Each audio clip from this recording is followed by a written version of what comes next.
Namaste. Welcome to the Ilongga Yogi podcast. My name is Kate. I'm from a small but beautiful city in the Philippines called Iloilo City. I'm a certified yoga instructor and I own a yoga studio here in Iloilo City as well. I share content on yoga, mindfulness, fitness, mental health, self-care, and wellness. For today's episode, I will be sharing with you my journey with endometriosis. Before we get into it, I want to let you know that I teach classes both at my yoga studio and online. So if you're interested in taking a class with me, just head over to ilonggayogi.com/bodyloveyogailoilo for the schedule and rates and to book there as well. So hello and welcome to another episode. I wanted to talk about my experience with endometriosis. This has been a very long journey of mine, and it's only now that I'm starting to take some steps into managing it in the best way for me. And so my intention for this is that ever since I had my most recent OB checkup, I knew I wanted to do this episode because I know that there's not much information about it online. Probably because women don't realize they have it or they're still figuring it out too. And it's just like a very unbearably uncomfortable experience and condition to have. So I hope that this episode will help you learn from my journey, and most importantly that there may be other ways to manage endometriosis other than just what the majority of women may have been told, including myself. Disclaimer, I am no professional when it comes to reproductive health, so this is all based on my personal opinion and what I'm going through right now. Also, I am still new in this journey, so I am learning as I go along. Okay, so let's go back to how it all started, how it all began. And I remember that when I was getting older, especially around high school time, my period started to get irregular. I was going through a lot of things, especially during this time. I was diagnosed with clinical depression, so maybe it had something to do with that. And my eating habits drastically changed during that time, and I was very mentally and emotionally unstable. So I remember I would miss periods, not thinking it was a big deal because nobody told me that it was. Nobody told me that your periods shouldn't be as painful as they were. And so I started feeling that way. Like I started getting very painful periods. I think it was after college. And I think that was in 2013. I was in the States and I even was rushed to the ER because it was extreme pain. But I didn't know that it was because of my period, and nobody even thought of it being because of my period either. So all I remember is that my mom took me to the ER because I think I complained that it was very, very, very painful already. And of course, my mom's first instinct was that it might be appendicitis, so they wanted to make sure and check that it wasn't. And of course, I did some tests and they found nothing, but nobody really considered getting an ultrasound or suggested that I should get an ultrasound. So I remember we just went home and I was still in pain. I couldn't even go up the stairs. I had to crawl up the stairs because it was very, very painful to stand up. And a few years later, I had to go back to the ER for the same pain, but this time it was worse. It was late at night, and I remember that I just woke up because of the pain.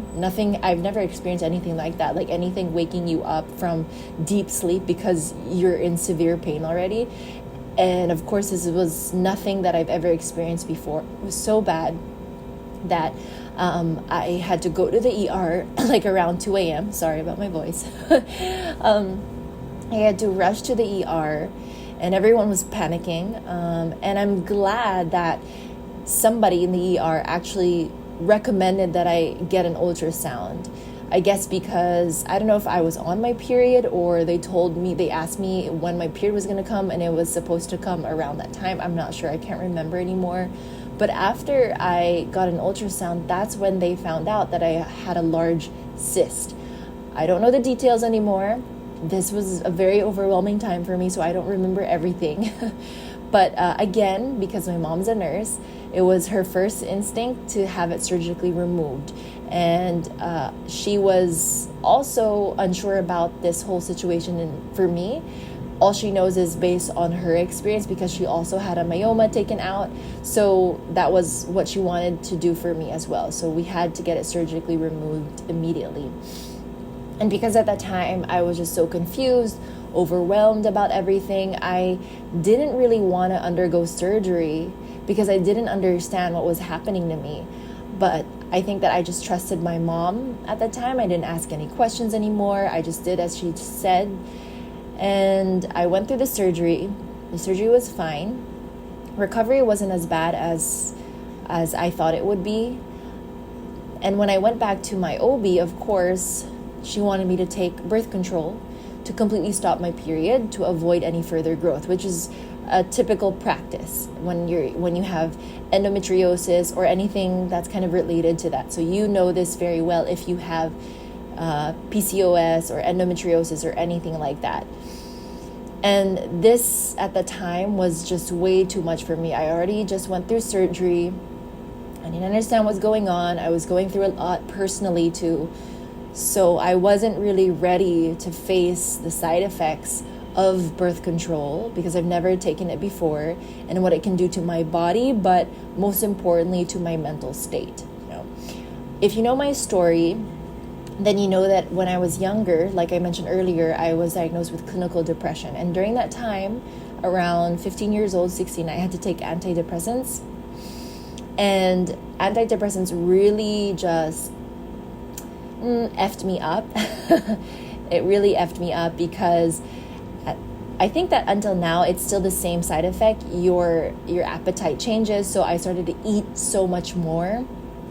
I was very just low in energy. I was just so low in energy, just very tired and sleepy, like didn't want to go out and do anything.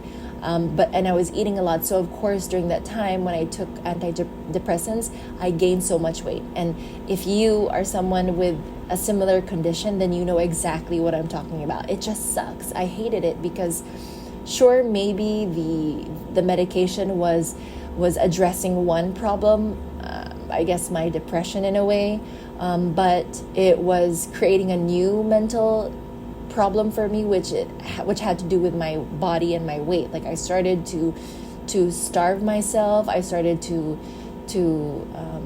not take care of my body anymore. Even when I was really like stick thin, I still felt like I was fat. So it just created this whole other possibly disorder which I just wanted to avoid when it came to my endometriosis. I didn't want to take medication that could probably most likely change my appetite, change my body and my diet, and then cause another problem, especially at this point in my life when I am doing so much better when it comes to my mental health. I don't want to do anything that can maybe possibly harm that or affect that. So it's just, again, it was just like too much for me at that time when I was going through a lot already. And then we're going to add on that another layer of taking pills and dealing with all the side effects. I just didn't want that at all. I hated that. So as I mentioned earlier, I decided to not take medication that was prescribed at that time. It was a personal choice. But of course, I'm not saying that you should not take medication. This is all based on my personal experience and what I prefer. Okay, so in any other scenario, if I had to take medication, I would. But for this time at that point, I just wasn't ready yet, and I didn't want to do that yet. So after that surgery, I continued on. My periods, I remember, were not as painful anymore, but my lifestyle was just not good. It was terrible. It wasn't a good, healthy lifestyle for my condition. I was going through a lot of stress. At that point, I still didn't know that I had bipolar 2. Like, I still wasn't aware of my mental health. So I was not doing good things to my body. And I remember, although my periods weren't as painful as they used to be, there was a time when I didn't get my period. And that rarely happens to me unless I'm really going through so much stress. And so at that time, because I was going through a breakup, I was really going through it, and I didn't get my period for several months. Then my periods would slowly get more painful, like through the years. So this was like about 3 years later. 2020 happened, and of course, when you're stuck at home, I'm sure we can all relate. I started to eat more. I started to eat a lot more sugar and dairy and just processed food, and I noticed that my dysmenorrhea became unbearable. Like, it was very, very painful. And I knew that was not normal anymore, and that I needed to address that ASAP, especially when I already have plans of having kids in the future. I'm already 30 right now, and so that's why this year I had it checked, and there was still growth and a few cysts. It wasn't like alarming yet, however, because they were able to detect endometriosis back then. I guess my OB knew that this is still a problem, this is the issue I have, and so she prescribed me with birth control. And when I started this whole journey of having it checked again and seeing my OB again, in my mind I knew that she was going to prescribe me birth control, and that I was going to take it this time. Like, I told myself that I'm going to do it this time, no matter what the side effects are. I just want to do this because I felt like this is the best decision for me right now. And then after seeing my OB and talking to her, I just still felt uncomfortable with like the side effects again and what it was going to do to me, because yes, it can address my endometriosis, it'll stop my period and all of that, but there's a lot of like cons to that too. And this year I already feel like really good. Like I mentioned earlier, I feel really, really good about my mental state. I feel good about my body. I feel good about a lot of things, and I have been the most productive, but in a more mindful way than I ever have been in my whole entire life. I'm in a really good place. And if I take anything like pills, like birth control, this will throw me off. It will throw me off, and I don't know if I am ready for that again. I still am uncomfortable for it, especially when I haven't done much research about my condition. And so I started to do that. I decided to do that. I decided to look into it so that I know a little bit more about endometriosis. There's a lot of things online already, and I know that there are some that may be fake news and some that are probably true, but I said I'm going to take my chances. I'm going to pick which tools I can use that seem pretty safe, that are safe, that like no harm can be done, but have been proven to address endometriosis. And so one of the things that I found was that acupuncture is a really good way, as well as changing your diet and adding supplements and vitamins. So I told myself that, I'm going to give myself the next 6 months, which is a pretty good time frame in my opinion, by the end of the year, basically. So the next 6 months, by the end of the year, I will give myself that amount of time to try all of these things out, to change a lot of things in my diet, lifestyle, and try acupuncture. And if there's still no progress by next year, then I have no choice but to take those pills regardless. So that was kind of my promise to myself. So let's take a quick break from this episode to talk about my juice brand, Daily Greens. If you're in Iloilo City and looking for healthy juice that doesn't have any added sugar, preservatives, and is packed with nutrients, then you should try Daily Greens. With 2 flavors, healthy greens, which is mostly leafy greens, and carrots and veg, which is 50% carrots and other vegetables and fruits, I have made sure that this drink is healthy and nutritious. A lot of the healthy juices sold on the market put more fruits to help it taste better and sweeter, but completely miss the point of being a nutritious and healthy drink. And they end up being too pricey too. Daily Greens make sure that you get the most out of a bottle, packing it with more vegetables than fruits and making it fresh every single day, not to mention affordable for everyone too. You can enjoy a bottle or two every day, which is perfect if your goal is to get healthier in a more sustainable way. Because we want to ensure the best quality, I encourage you to pre-order at least a day before, and you can either pick it up at my yoga studio, Body Love Yoga Studio in Mandurriao, or have it delivered straight to you via Maxim. This is your sign to kickstart your journey to healing your body and mind with daily greens. So now, what am I doing to manage my endometriosis? Well, first, let's talk about my diet. I have always wanted to be more mindful in the way I eat. If you know me personally, I know that from the outside, it may look like I kind of have it all figured out, only because I work out a lot, I teach yoga, but food has been my Achilles heel. Eating was always a way to comfort me when I'm stressed, and it still is. So not just portion-wise, but I am so used to eating a lot of junk, like fries, ice cream, cake, dessert, chips, candy, everything. I used to eat this every single day and every single meal and thought it was okay. Now that I'm older and know much more about the effects of sugar and processed food, I definitely eat excessively, and I know my cravings are causing me more discomfort for my endometriosis. If anything, I feel like the food I eat, the unhealthy food that I eat, plus the depression and all of that I've been through when I was younger, it's definitely the endometriosis. And it's kind of ironic because when I talked to my doctor, my acupuncturist, who's also a doctor, he told me that based on traditional Chinese medicine, endometriosis or anything that has to do with like issues in the reproductive system of women, it's usually linked to anger. And I think that comes with bipolar.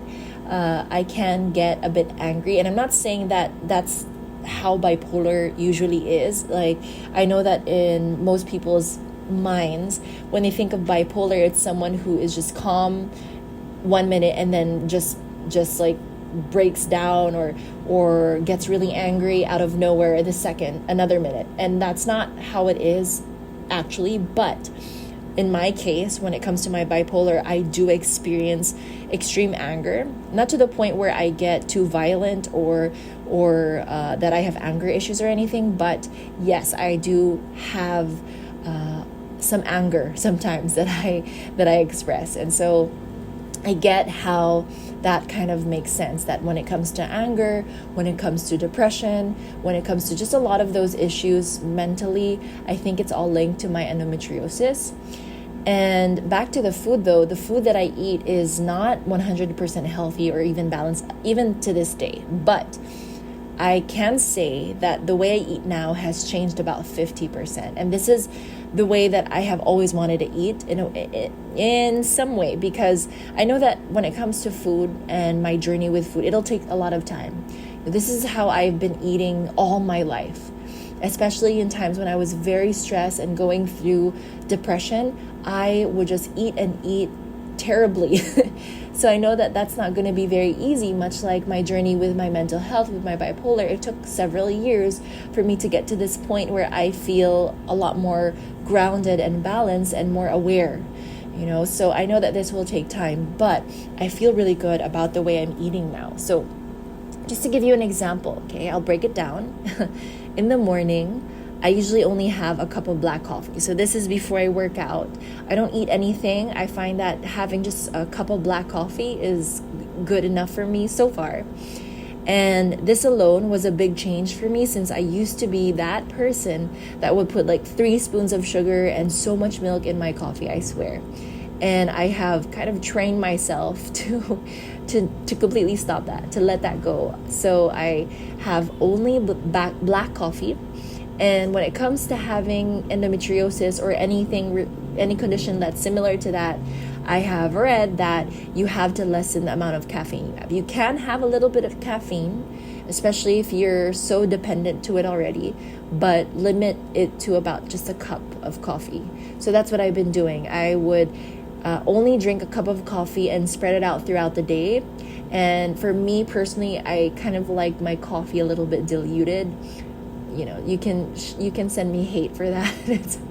But I like my coffee diluted. So usually I just keep adding like hot water throughout the day, and that's what I'll keep drinking. And I find that has been really good for me. It's been actually enough. And that's a lot to say, especially for someone who used to drink 2 to 3 cups of coffee just to function. I only have a cup of coffee now. Sometimes I don't even drink coffee, especially on the weekends when I know that it's kind of a more laid back day. So after working out, I usually have a salad because I would meal prep on the weekends, just like this huge bowl of a salad. That way I can just grab it and go. So this has been my meals. My kind of my post-workout meal would be a salad and then a bigger portion of meat. So at this point, this is where I am not perfect. And this is where that statement is in bold caps, okay? Because I still have processed meat. Now, say what you want. I know that processed meat is terrible and all these things, but for now, this is what works for me. This is what works for me, and I'd rather take that than cause more stress just because I'm trying so hard to find really clean meat or meat that I can eat. So for now, this is what I do. I'll usually have chicken chorizo, or sometimes hot dog, spam, or any sort of meat that I can find that can pass as like a breakfast meat. And then I'll have eggs too if I have that. Sometimes it'll just be eggs. Again, it just depends. But I try to make sure that I have a bigger chunk of protein so that I don't get too hungry too soon. Then around mid-morning, usually I'm very busy at this time. I'm working, I've practiced yoga, or I have errands. It's just a lot of things happening, so I'll just have a bottle of my daily greens. Then for lunch, I usually have my lunch earlier in the day, and you'll see why. You'll understand later why, but usually I'll have it around 11 or earlier, or anytime that I start to get hungry, basically.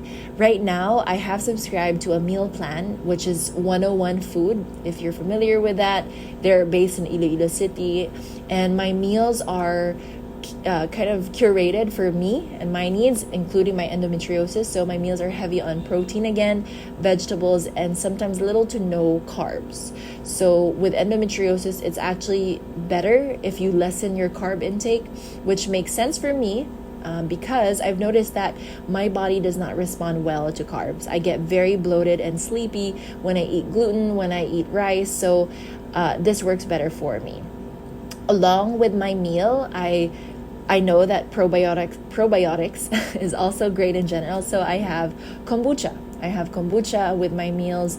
Sometimes Greek yogurt too with granola and honey, but I know that's still dairy and sugar, and I don't like to have that very often. So just like if I'm feeling feisty, that's when I'll have that. Then afterwards, mid-afternoon, this is again busy on like admin work most of the time. So I'm on my computer, I'm on my laptop. So usually I'll just keep drinking that cup of black coffee that I've had earlier in the morning. And then I like to munch on something too, like Sky Flakes or any sort of crackers that doesn't have sugar in it, or basically not too much sugar in it, or better if it has zero sugar. And then I've been trying to drink more fluids, so I also enjoy fresh coconut or buko. Lucky for me, I have a vendor right outside where I live, and so I'm able to buy every single day. So no more excuses for me either.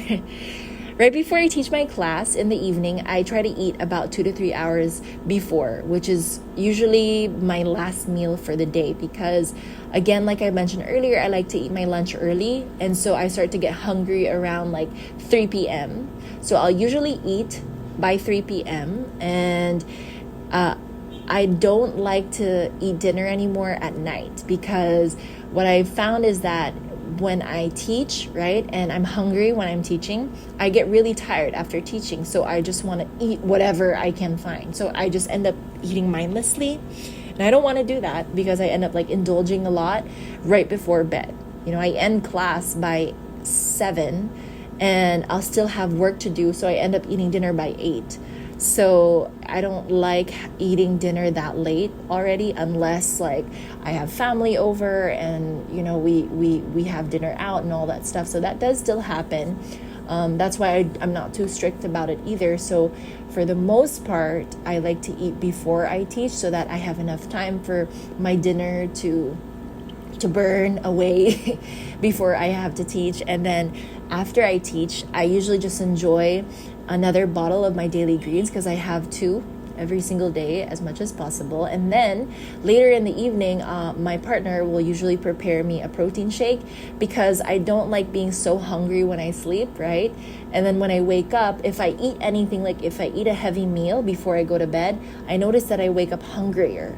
So I have been drinking just a protein shake before bed with oats and peanut butter, so that's kind of almost like my pre-workout. And then before I work out the next morning, I don't feel as hungry or weak. So this has worked for me so far. Okay, I don't like to fast either. Again, I listen to my body and I check in with myself if I'm feeling hungry at this hour or not, because I know that every single day my body responds differently.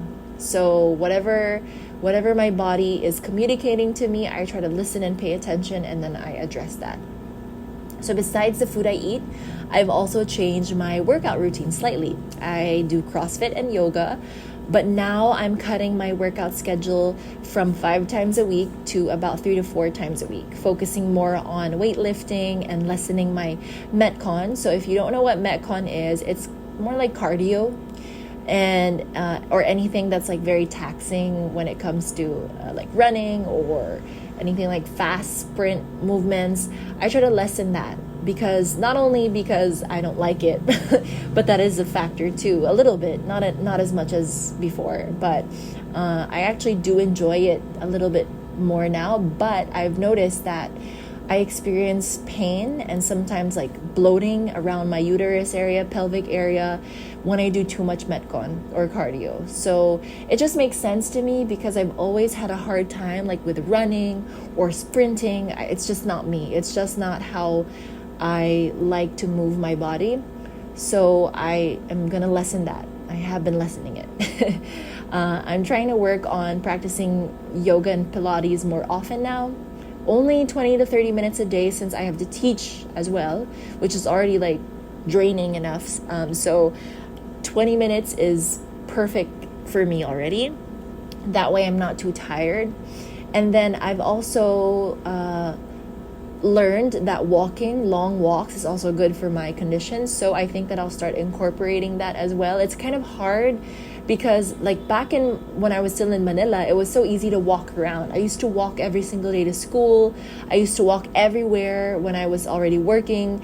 And now here in Iloilo City, that's not really a common thing, but also because everything is close enough, but not conducive to walking, So there's that too. So I'm gonna try and actually like schedule it in a week. I know that I can't do this every single day because of my schedule, but if I do it like once or twice a week, I think that will be a big deal already. So walking more is another thing that I'll start to do.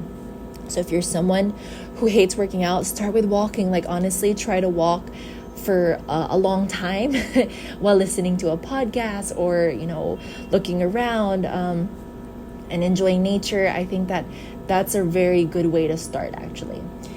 The next thing that I'm trying is, of course, supplements. I'm trying to take more fish oil, magnesium, ashwagandha, and I'll add more because, vitamins are very expensive. They're very, very, very expensive. But I'll try to add more eventually, especially looking into more supplements that are actually good for endometriosis. I've also recently tried this packaged drink. I don't know. I'm just seeing if it works or not, but I've seen good reviews on it, and it's meant to address like dysmenorrhea. So we'll see. I don't know. It's expensive, but I'm willing to try anything at this point. I'm very desperate. So I don't know. We'll see. Then lastly, of course, is acupuncture. I am so thankful that there is one acupuncture place in Iloilo. And after talking to him, he definitely reassured me that acupuncture can address endometriosis and that he has had actually a lot of patients already with that condition. So I've been doing this twice a week and will continue to do this for the next few months. And it just feels good. I actually enjoy acupuncture. I've never done it before, and this was the first time. And now that I do it every single week, it's interesting, and I have a lot of faith in it and I hope that it will definitely help me. But this journey is still a process. All of this that I'm sharing with you, it's still a process. I'm still very early on in this journey, and even in the beginning of this podcast, I have told you that this is still ongoing for me. So I am figuring it all out as I go, and I won't be able to tell if this works or this doesn't work unless I get my period. I will share that I did get my period a few weeks ago, and this was like a week into my first week with acupuncture and like changing my diet and all that stuff, right? And I've noticed that my period has felt different than it ever has before. So in my case, whenever I get my period, of course, the first heavy day, which sometimes is the day 1 or day 2, it depends. Like maybe sometimes day 1 is pretty light and then day 2 is very, very heavy. But what I do remember is my heavy day. Whenever I'm on that day, I feel this intense, sharp pain. It feels like there's like a rock or something inside my uterus just like pushing against my body from the inside in a very painful way. And it's like it crescendos and then it starts to lessen, and then it crescendos again and then it lessens. I don't know if that's the same feeling of contractions, but it's painful. It's the worst feeling ever, and it's unbearable. Besides that, you have the cramps that you feel throughout the day that again just like come in and then go away, then come in and go away, and it's just like hard to function. It's just very painful down there. It's like that same feeling if you've ever like experienced extreme diarrhea. It's that feeling when you feel like you're about to just run to the bathroom and like, I don't know, poop everything out in the most painful way. It's kind of that feeling, it's like cramps and also like that sharp pain. When I got my period recently, this was after a week of acupuncture, so just 2 sessions, I think. I did not feel, I felt like that sharp pain, and it would crescendo, but it kind of stopped. Like it would crescendo just a little bit and then it would go down. So it wouldn't like reach the highest point that I have experienced in the past where it was like very, very painful already. It would like crescendo and then it would just go back down. So it was tolerable. But I did experience a different kind of dysmenorrhea, a different kind of cramping.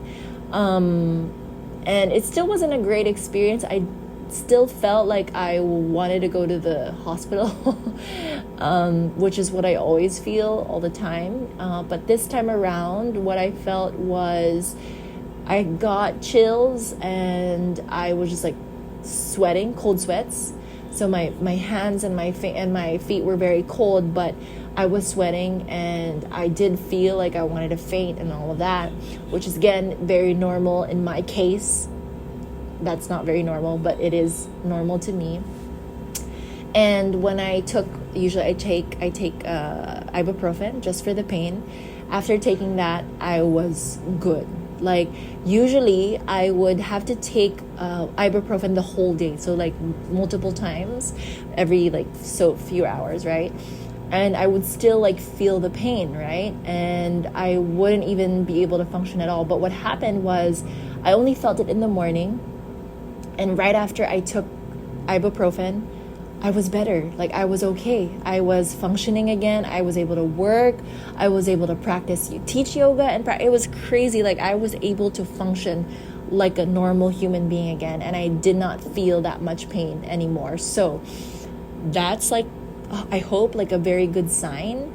Right now, I am currently in my ovulation time, and usually ovulation is also not fun for me because I experience bloating. Sometimes I feel like pain, and I think that right now I do feel a little bit of pain, and I think that's more because I did do a Metcon workout yesterday, and that was already like my sign that yes, I have to lessen my Metcon workouts because I can feel my body is not responding to that well at all. So that was only like my second Metcon workout for the week. So I definitely have to just do once a week because it's not good for me anymore. So I think that's my body reacting to that. But also, I had ice cream yesterday. Again, I'm not perfect. As I said, I had ice cream yesterday, so I think that's another reason. that I'm feeling this, and I did have a lot of rice yesterday too, so taking that into consideration. So this is, as you can see, this is me like every single day. I'm learning and learning and learning more, and I'm realizing that, oh, I really cannot do this, or I really can't do that, because my body like instantly responds, it instantly communicates with me. So that's what's happening right now. And it's quite a journey, and I feel like this is it reflects, or like it mirrors my experience with bipolar too. It can get frustrating in the middle of it all, but if the same thing happens with my endometriosis, then I have so much faith in this that I will be able to find like peace and healing eventually. And I know it might take time, but I trust in it, and I hope that I can really trust in this. So if you have endometriosis or any other condition similar to mine, I know how painful it is and frustrating to go through this, but I hope that you learn from my experience and maybe start exploring other options that may bring you more peace of mind, just like for me. So just to summarize everything, a few things that I've been doing to address my endometriosis is, because I'm not taking medication, I have to be very strict and disciplined when it comes to the food I eat, when it comes to the things I ingest or take in my body. And one of those things is to avoid sugar, dairy, and carbs while eating more protein and vegetables. To lessen my caffeine intake, I don't drink alcohol at all right now, and to drink more water. Then finding the best supplements and vitamins for your condition, so maybe you can consult this with a doctor or a nutritionist. And then exercise. Honestly, exercise is the best thing that you can do. So walking, yoga, Pilates, weightlifting, and less cardio. So don't pressure yourself too much. Again, walking is great. A healthier lifestyle is also important, because you could be doing all of this, but if your sleep is still effed up, then there's really no point. So make sure that you're sleeping well, and that your digestion is good enough, and that you're feeling good and healthy. You're not easily getting sick. And then acupuncture. Acupuncture is definitely worth trying, and it's best to consult with someone who is, I don't know if you can call it certified, or if, I guess certified as an acupuncturist, like a legit acupuncturist. So if you have that near you, definitely give that a try. So I guess that's it. Thank you so much for listening to this episode of the Ilongga Yogi podcast. You can check out my blog, ilonggayogi.com, for more similar content, and follow me on my socials at Ilongga Yogi. I'm wishing you peace in your body, peace in your mind, and peace in your heart wherever you are. Take care, and I'll talk to you again soon.